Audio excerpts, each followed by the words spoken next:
প্রিয় দর্শক, গত সপ্তাহে প্রথম পর্বের পর এই সপ্তাহে আমরা আবার হাজির হয়েছি সফল যারা কেমন তারা অনুষ্ঠানের দ্বিতীয় পর্বে মাসুদ আহমেদের সঙ্গে কথোপকথনের মধ্য দিয়ে। আপনার এই বইয়ের কি খুব সংক্ষেপে একটু বলবেন, এই বইয়ে আপনি আসলে কি তুলে ধরতে চেয়েছেন? এক্স্যাক্টলি, বইটাতে আমি তুলে ধরেছি 1971 সালে 7.5 কোটি মানুষকে একটিমাত্র ভাষণে কিভাবে একটি জাতিতে পরিণত করেছে, একটি সোল বা আত্মাতে পরিণত করেছেন কে। আমি জাতির পিতা সম্পর্কে কিন্তু অনেক বিস্তারিত লিখে নিই, পলিটিক্সে যাইনি। আমি সাহিত্যে থাকবার চেষ্টা করেছি এবং একটা যুদ্ধবিরোধী উপন্যাস, যে যুদ্ধ দুই পক্ষকে কে নিয়ে আসে, কিন্তু ফাইনালি মুক্তিযুদ্ধের গৌরবগাথা হলেও মূলত এটা মানবিকতার একটা দলিল করার চেষ্টা করেছি যে 71 সালে এমনকি পশ্চিম পাকিস্তানি সৈন্যদের মধ্যেও মানবিক যে কিছু কিছু ছিল। সাহেবজাদে ইয়াকুব খান পূর্ব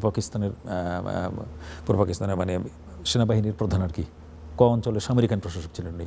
অ্যাডমিরাল হাসান গভর্নর, আপনার মনে আছে কিনা আমি জানি না, আপনি কোন ক্লাসে পড়তেন তখন। এইসব লোকরা অনেক মানে লক্ষ লক্ষ পাঞ্জাবের যে বেটার ছিলেন এবং তারা যুদ্ধ চাননি। ইয়াহিয়া খানের সঙ্গে তারা তর্ক করেছেন, আমি সেটাও ফিকশনের আনার চেষ্টা করেছি। তারপর ক্র্যাকডাউন, মুজিবের সঙ্গে আলোচনা এবং মুক্তিযুদ্ধের বিজয় গৌরব, এবং তার মধ্যে ভারতের ভূমিকাটা এনেছি।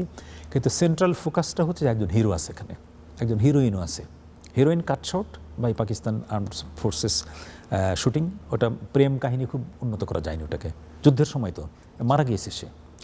আর হিরো কিভাবে স্বাধীন হওয়ার পরে বাংলাদেশকে অনুভব করছে যে এই মাটি, এই শিশির, এই চাঁদ, এই ফুল, এই হাঁস, এগুলোর জন্য আমি মানে আমার পরিবারের 5 জন মারা গিয়েছে, আমি বেঁচে আছি, এই অনুভূতিটা আমি মানে সারা বইতে ছড়িয়ে দিবার চেষ্টা করেছি।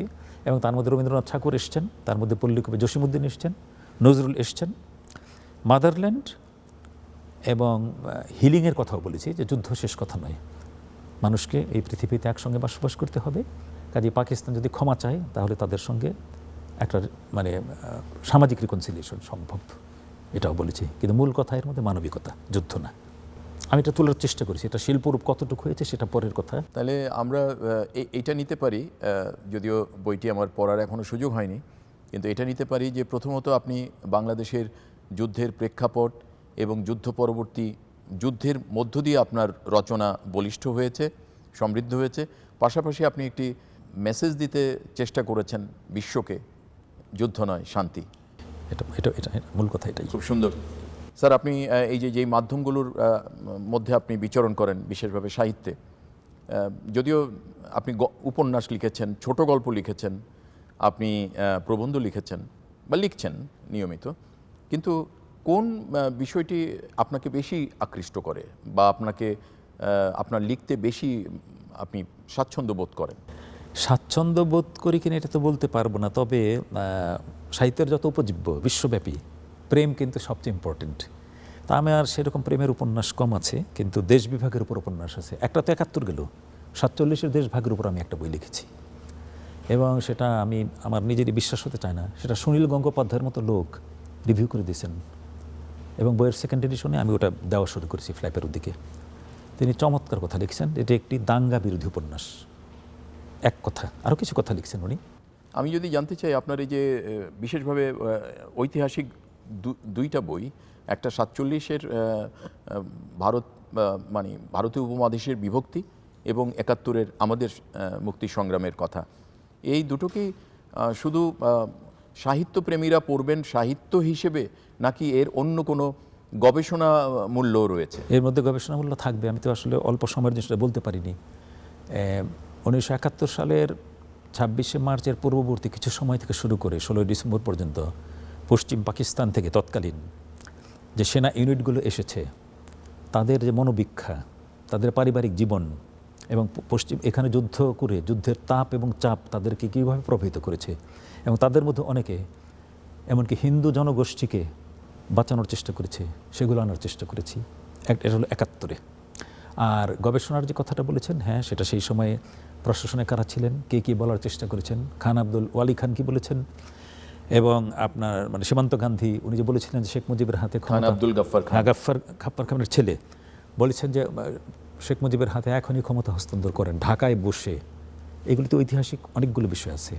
তারপর ইয়াহিয়া খান যেদিন ঢাকায় আসেন 18ই মার্চ 1971 আলোচনা করার নামে, সেই দিন তাকে কিভাবে রিসিভ করা হয়েছে এবং প্রোটোকলের সব কিছু ভঙ্গ করে ঢাকার ডেপুটি কমিশনারকে পর্যন্ত না করা হয়েছে যে আপনি এয়ারপোর্টে যাবেন না। ডেপুটি কমিশনার তো যত ছোট অফিসারই হোক, তিনি প্রেসিডেন্টকে রিসিভ করতে যাবেন এই প্রভিন্সে আসলে। সিভিলিয়ান গভর্নরকে না করা হয়েছে যে তুমি যাবে না। এই কথাগুলো, এই তথ্যগুলো তো অবশ্যই মানে গবেষণার আকারে আসবে। প্লাস কোন কোন ইউনিট এখানে এসেছিল পশ্চিম পাকিস্তান থেকে, বাঙালি ইউনিট কোনটা ছিল, 32 পাঞ্জাব, 16 পাঞ্জাব, 18 পাঞ্জাব, এবং তারা কোথায় গণহত্যা চালিয়েছে, ফুলার রোডে কারা গিয়েছিল, ইপিআর হেডকোয়ার্টারে কারা গিয়েছিল, এগুলো আমার বইতে টেকনিক্যালি ঠিক আছে, ফিকশন লিখলেও আমি। আর যে আলোচনা হয়েছিল এবং সেইখানে এক দেশের প্রেসিডেন্টের যে অ্যাটিটিউড মেজরিটি প্রভিন্সের মানে মেজরিটি পপুলেশনের প্রতি, সেগুলোকে আমি আনার চেষ্টা করেছি। তারপর চিটাগাং ইস্ট বেঙ্গল রেজিমেন্টাল সেন্টারে সেখানে কি ঘটেছিল বাঙালি সৈন্যদের হাতে, সেটা আমি আনার চেষ্টা করেছি কারিগরি, এবং সেখানে সংখ্যা দিয়ে ভাটিয়ারিতে কি হয়েছে, তারপরে বুদ্ধিজীবী হত্যা সেটা কি হয়েছে, ইন্দিরা গান্ধীর ইনার ক্যাবিনেটে এই যুদ্ধ পরিচালনার ব্যাপারে কি আলোচনা হয়েছিল, সেগুলো আমি একদম মানে ডেট বলা যাচ্ছে যে এটা একটা রীতিমতো ঐতিহাসিক দলিল।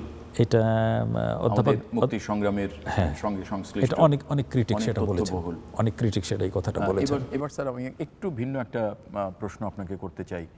আপনি নিশ্চয়ই সাহিত্যিক হিসেবে এবং সৃষ্টিশীল মানুষ হিসেবে অবহিত আছেন যে ইদানিংকালে আমাদের বাংলাদেশে এক শ্রেণীর তথাকথিত বুদ্ধিজীবী রবীন্দ্রনাথের সম্পর্কে এমন সব তথ্য দিচ্ছেন এবং বিভ্রান্তি ছড়াচ্ছেন রবীন্দ্রনাথ সম্পর্কে, এবং আপাতভাবে মনে হচ্ছে তারা রবীন্দ্রনাথের ইমেজ নষ্ট করতে চাচ্ছেন এবং রবীন্দ্রনাথের যে এই বাংলার প্রতি যে ভালোবাসা তাকে প্রশ্নবিদ্ধ করছেন।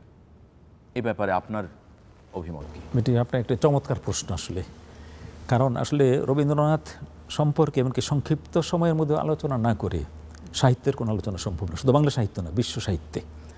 এবং এই প্রসঙ্গে এই বলার উত্তর দেবার আগে আমি বলবো যে এর আগেও বোধহয় বুদ্ধদেব বসুর আমলে কিংবা ডিএল রায় তারা যে সব চেষ্টা করেছেন, যেসব অশ্লীল কথা রবীন্দ্রনাথ ঠাকুর সম্পর্কে বলেছেন তাকে ছোট করবার জন্যে, আমি বলবো না ইতিহাসের আস্থা করে নিক্ষিপ্ত হয়েছেন, এটা একটি কঠিন শব্দ, ধর আস্থা শব্দটা একটা অশ্লীল শব্দ, কিন্তু বুদ্ধদেব বসুকে নিয়ে গত 70 বছরে কয়টা সেমিনার হয়েছে আমার মনে হয় আপনি 5টা উল্লেখ করতে পারবেন না, ইনক্লুডিং ক্যালকাটা। রবীন্দ্রনাথ ঠাকুরকে নিয়ে জন্মবার্ষিকী লাগবে না, মৃত্যুবার্ষিকী লাগবে না, কয়টা সেমিনার হয়েছে, কয়টা গানের অনুষ্ঠান হয়েছে, কয়টা টক শো হয়েছে। আচ্ছা, তারপর বোঝা যাচ্ছে না মান উত্তীর্ণ নাও হতে পারে, এটা জনপ্রিয়তা, অনেক লোক আলোচনা করছে। কিন্তু রবীন্দ্রনাথ ঠাকুর নোবেল প্রাইজ পাবার পরে একটা অনুষ্ঠানে হাওড়াতে 1913 সালের 22শে নভেম্বর, আমার ডেট মনে ভুল হচ্ছে না, তাকে একটা সম্বর্ধনা দেওয়া হয়েছিল হাওড়া রেল স্টেশনে। তো উনি রাজি হয়েছেন যেতে, মনের মধ্যে তো প্রচণ্ড ক্ষোভ রয়েছে ওনার, কিন্তু এত ভদ্রলোক ছিলেন উনি, কাউকে কোনো কঠিন কথা কোনোদিন বলেন নাই, অশ্লীল কথা তো দূরের কথা। তো উনি গিয়েছেন এবং মোহামেডান অ্যাসোসিয়েশন, হিন্দু অ্যাসোসিয়েশন, আর্য সমাজ সবাই একে একে কথা শেষ করেছে। এবার কবির পালা, আপনি কিছু বলেন। কবি যে কথা বলেছেন এটা আশ্চর্য, মানে বাংলা সাহিত্যের অনেকে পড়ান না এটা, এবং আওয়ামী লীগ বিএনপি কোনো দল এগুলি বলে না, কিন্তু আমি 100% নিশ্চিত আমি যে বই থেকে এটা পড়েছি, এমনি বিচ্ছিন্নভাবে জানতাম। তো সেখানে আছে রবীন্দ্র জীবনীকার একজন উনি, ওইখানে উনি বলেছেন সবার শেষে যে আজ আপনারা আমাকে এই সম্বর্ধনা দেবার নাম করে হাওড়া রেল স্টেশনের যাত্রী সাধারণের অসুবিধা সৃষ্টি করে যে অনুষ্ঠান আয়োজন করেছেন তা থেকে প্রদত্ত সম্মাননা আমি নির্লজ্জের মতো গ্রহণ করতে পারবো না।